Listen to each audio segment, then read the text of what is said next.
Hello, this is Silas for Rantathon. I'm just going to discuss a few articles and some thoughts that I've had of late. It kind of goes back to this thing I said, I think there was a previous video, I'll leave a link in the low bar.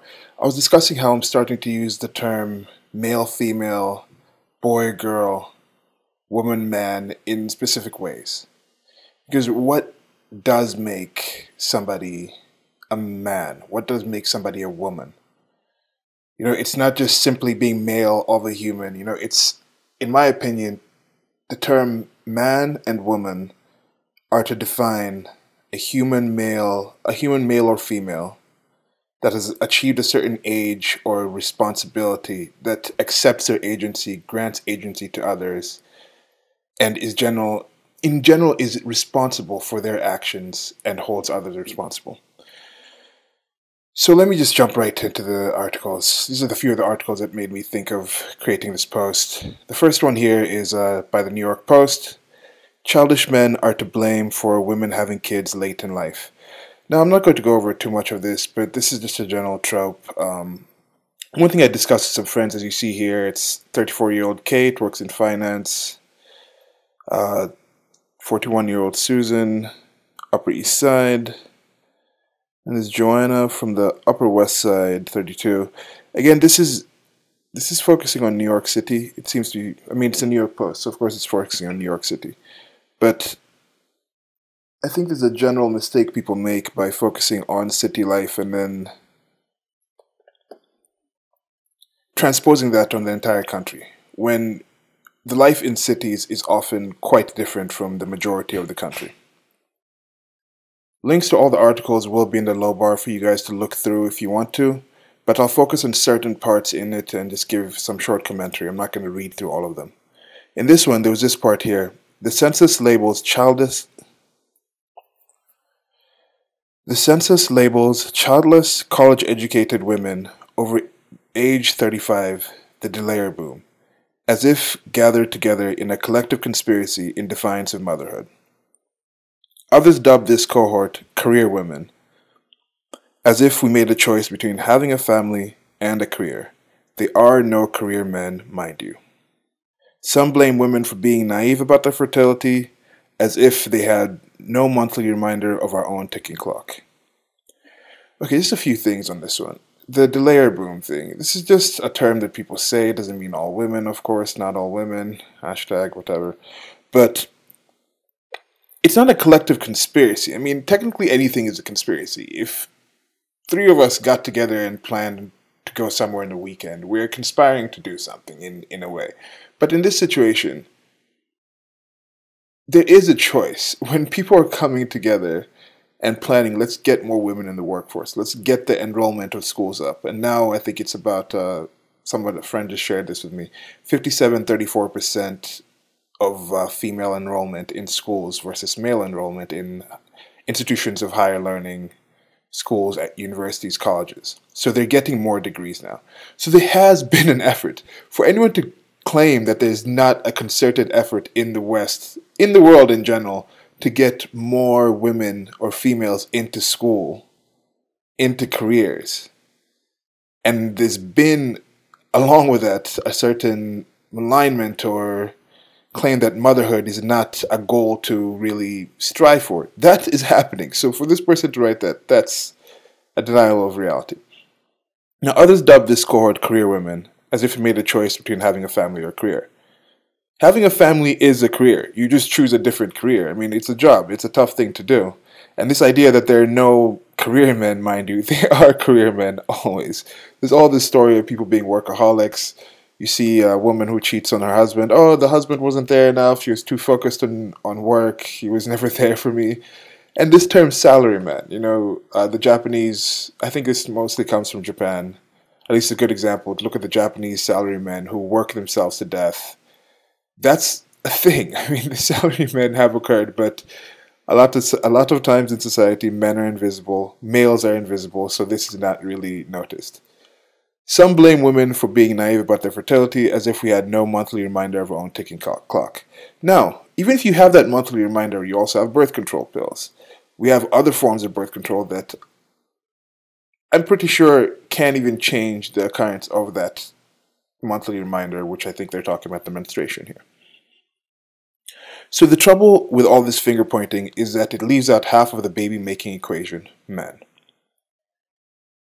Now, you see, this is the convenience of this situation where men are included in the baby making equation when it's convenient to blame them or to put some kind of responsibility on them.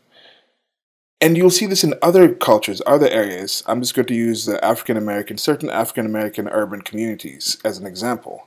You go there and they talk about all these deadbeat dads that are leaving single women with kids, single mothers. The cause for single motherhood is not the mothers, but it's the deadbeat men, deadbeat dads. So in this situation, in this article, they're saying, look, childish men are why women don't have kids. In the hood, in urban areas, it's childish men are why mothers don't have fathers, or why kids don't have fathers. So which one is it? It's just picking and choosing. It's always blame the man. Okay, not always, but in this situation, they're just finding different ways to blame the man. And then this women want an equal partner thing, but there are increasingly fewer candidates to choose from. You see, this isn't a thing for... It's not necessarily that there are less men. It was a friend suggested that it was the number of men in cities versus women where that makes men become more promiscuous. And no, that's not the case. Men are just as promiscuous as they are. In fact, men are as promiscuous as women will let them. Because in most cases, women are the deciding factor of who has intercourse. It's not an idea that, because there's more women, men are going to go out more. No.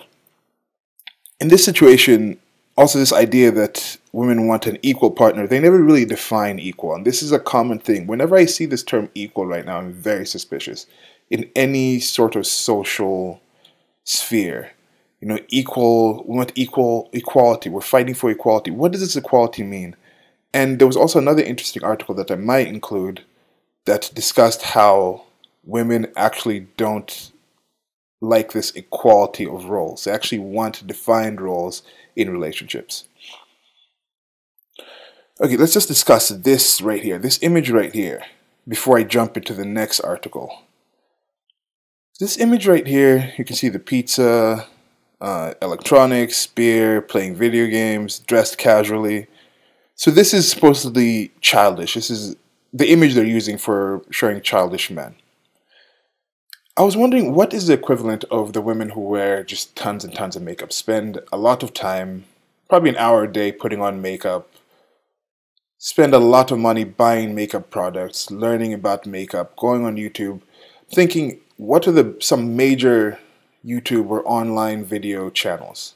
Video game channels and makeup tutorials. Those are big things on somewhere like a platform like YouTube.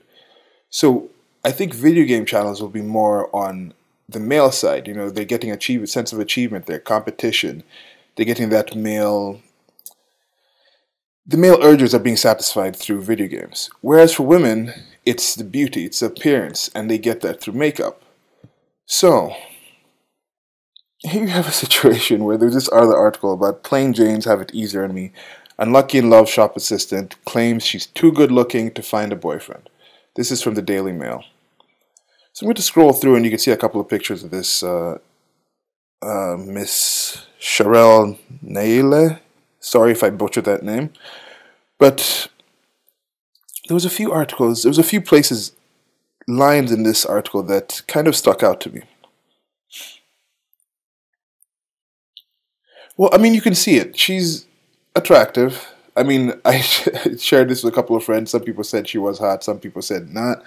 There was somebody who joked that she should move to New York and then she'd be a 6 in New York and that would make her more of a plain Jane and maybe she'd have better luck with the relationships. But I looked into this a little further and apparently these are pictures from her Instagram and she focuses on giving hair tutorials on YouTube. That's another popular YouTube channels to have, is hair tutorials. So when you see here, she says, girls are jealous too. I only really had one friend, she said. There was this one time I was clubbing with my friend, and when we were in the bathroom, loads of girls I didn't know were complimenting me about my hair and looks. Then suddenly my friend walked out and left the club, and she hasn't talked to me since. She added, if I see a pretty girl, I will definitely tell them every time what I love about them. It's nice to be nice. I just don't associate myself with many girls as friends anymore. First of all, this is unfortunate. I think this girl she was talking about here was not a friend. But and then this goes back to what I'm thinking. I think sometimes I might be too exacting on the language that I'm using. Maybe they're just using this as a phrase, for lack of a better word. They just say friend. I would consider this an acquaintance at best, if she's just walking out because other people talked about you positively. But her claim in this article seemed to have been men are too attracted to, or men focus too much, males focus too much on her appearance and not her inner beauty or her inner qualities. Yet she points out here that if she sees a pretty girl, she will tell them every time what she likes about them. Now, does she know this girl? Does she know anything about that girl's personality, or does she point out the physical aspects of this girl?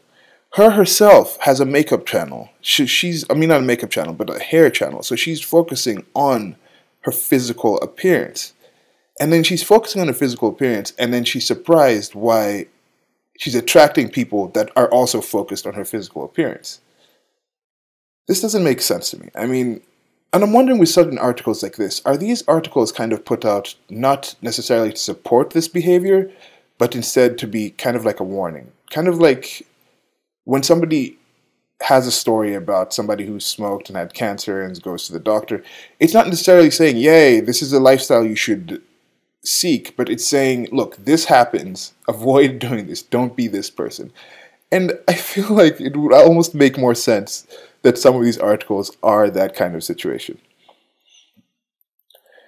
And another part where I was saying the whole BlaMEN thing seems to come around over and over again. Let me see if I can find that. You see right here, right here. It says, Sherelle also claims her looks can make men intimidated by her, with most assuming she doesn't have a nice personality. This to me kind of goes back to that whole men are afraid of powerful women. Now, what is the power that she has in this situation? She's saying her power in this situation is her looks, or at least it's what she's putting a lot of time into.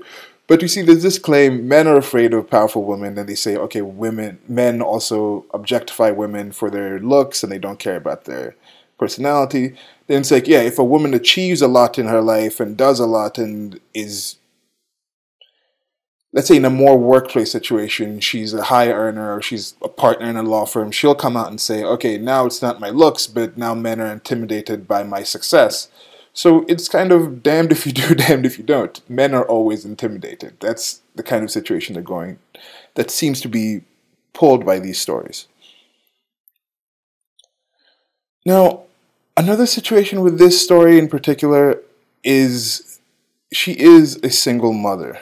And I'll get into that in other situations, but this goes back to the childish men thing I was mentioning here, where it's certain men. Now I wonder, with the father in this situation, she's 26, has a child already. What was the situation for her to get that child? Was it a situation where it was a childish man should be blamed for not giving her a child? No, this would be a childish man is to blame for not staying with her kid. That would be the situation, narrative probably given in this situation, and not necessarily giving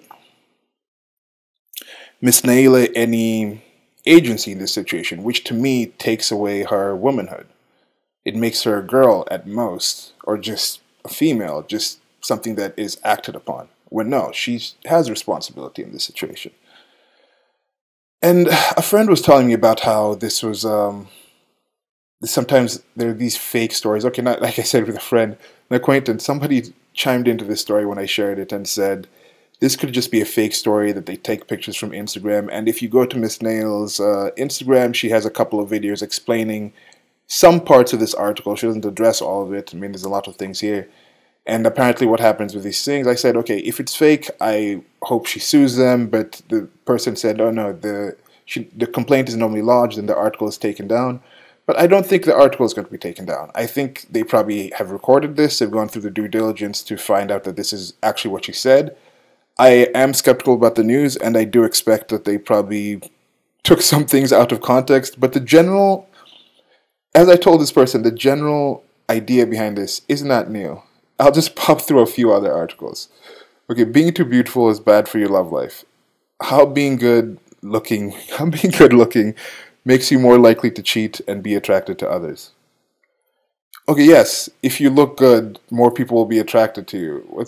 I mean, this isn't a newsflash, but as you can see here, this is published March 19th. This one here, the agony of being too beautiful to be faithful. As it's revealed, attractive couples are more likely to divorce. This writer says she was bound to cheat because she was so much better looking than her husband. Then you can go down, and articles, of course, will be linked in the low bar. You can look through this, you can read through this, but this idea of attractiveness being an issue is not new. Then the idea of unattractiveness also not being something somebody should be judged for is again not new. Right here, there are downsides to looking this pretty. Why women hate me for being beautiful. This was back in 2012. So I think this article actually saw it being covered by somebody else on YouTube some years back. But this idea is not new. This narrative is not something new. It's something that has been occurring, and I don't know. Leave your thoughts in the low bar. I was just thinking of that. Yeah, what makes somebody a man, woman, or a boy? I mean, what makes somebody a man or woman, boy or girl, male or female? I suggest that you should use these terms more specifically and just be more careful with the words you use. That's what I'm gonna start doing. There's something I wanted to add here at the end that came to me while I was editing this, and also just to give a bow or some kind of point onto the video that you just listened to. There has been this odd partnership between some of the leftist progressive policies in the West and the developed countries with the acceptance of Islam and people coming from Muslim majority countries who they say have a questionable way of treating women. For example, how the UN just allowed or just voted in Saudi Arabia on a council for women's rights or the treatment of women. And this has been met by a lot of consternation and anger by a lot of people. Now, when you look at that situation where if a woman isn't allowed to drive, why aren't they allowed to drive? Why aren't they allowed to be in public by themselves? They aren't because they're not considered responsible for their behavior. They're not considered adults. They can't be treated as an adult. Then you have this kind of behavior in the West where you see these articles that we went over where it's always the blame men in this situation. And now it's not even a blame men situation. I think this comes from the fact that males in general, have had more agency. They've been out in the world controlling things, and females were to be protected. So I think what we're seeing here is more of a mutation of these instincts that we have, these perfectly natural and practical instincts that we've had and the way we've developed as societies. But now when you add technology, you add the ability to seek and want even more resources than possible, and even just the fact that these might be a vast minority of people that we just happen to hear about because we have more technology.